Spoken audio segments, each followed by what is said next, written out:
Taiwan का sea dragon फ्रॉगमैन जिससे चीन टकराया तो छूट जाएंगे छक्के।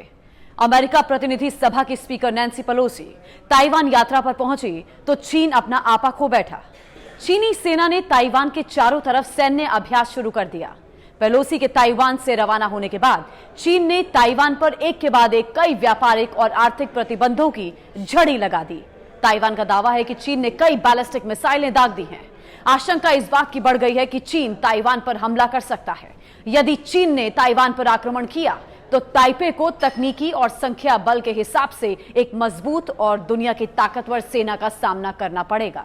लेकिन बचाव दल के रूप में ताइवान की सेना की एक खास तैयारी चीन पर भारी पड़ सकती है।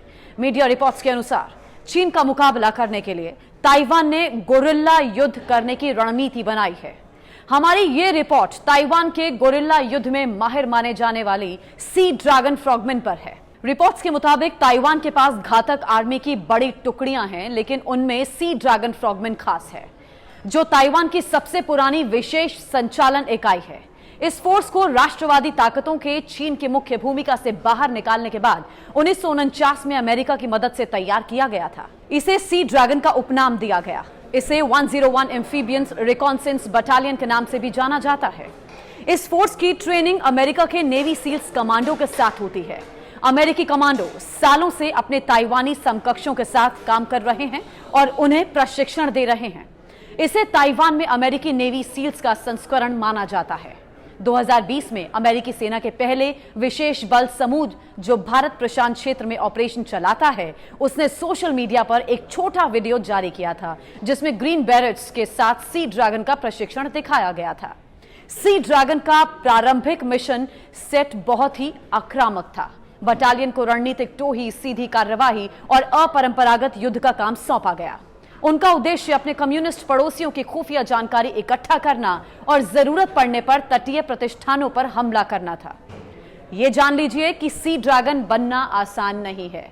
उम्मीदवारों के चयन की कठिन प्रक्रिया है।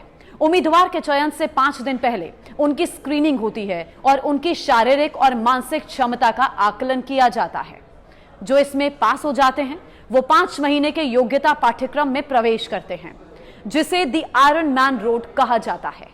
उन्हें डाइविंग, अपरंपरागत युद्ध और फ्री फॉल पैराशूटिंग और पर्वतारोहण सहित कई विशेष विधियां सिखाई जाती हैं।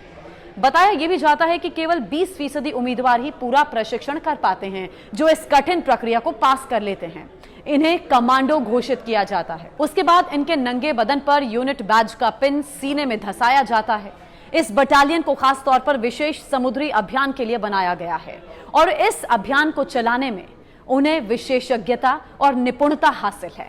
लेकिन जमीन या जंगल से युद्ध कर सकते हैं और गुरिल्ला युद्ध करने के तो महारथी माने जाते हैं। इनकी खासियत यह बताई जाती है कि ये कहां से वार करते हैं, दुश्मन को इसका पता ही नहीं चलता। माना जा रहा है कि अगर चीन ताइवान को युद्ध के लिए मजबूर करता है तो चीन का मुकाबला सबसे पहले इसी खास बटालियन से हो सकता है, जो चीन के सैनिकों का दम फुला सकती है। यह सिर्फ सैनिकों की ही नहीं बल्कि चीन की आर्टिलरी, तोप, बख्तरबंद वाहनों की भी धज्जियां उड़ाने में सक्षम है, क्योंकि अमेरिका ने न केवल इन्हें प्रशिक्षित किया है बल्कि उन्हें अत्याधुनिक तकनीक के हथियार भी मुहैया कराए हैं।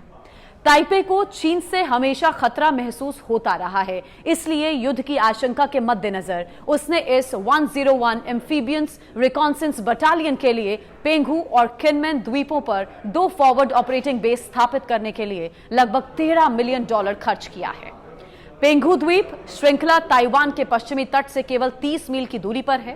किनमेन द्वीप ताइवान से 115 मील से अधिक और मुख्य भूमि चीन से केवल 6 मील की दूरी पर है, जो वास्तव में ताइवान की रक्षा का पहला प्रहरी बनाते हैं। यदि चीन हमला करता है तो इस स्थिति में इन 2 छोटे द्वीप श्रृंखलाओं के सी ड्रैगन संभवतः बड़े पैमाने पर अविलंब चीनी आक्रमण का मुकाबला करेंगे।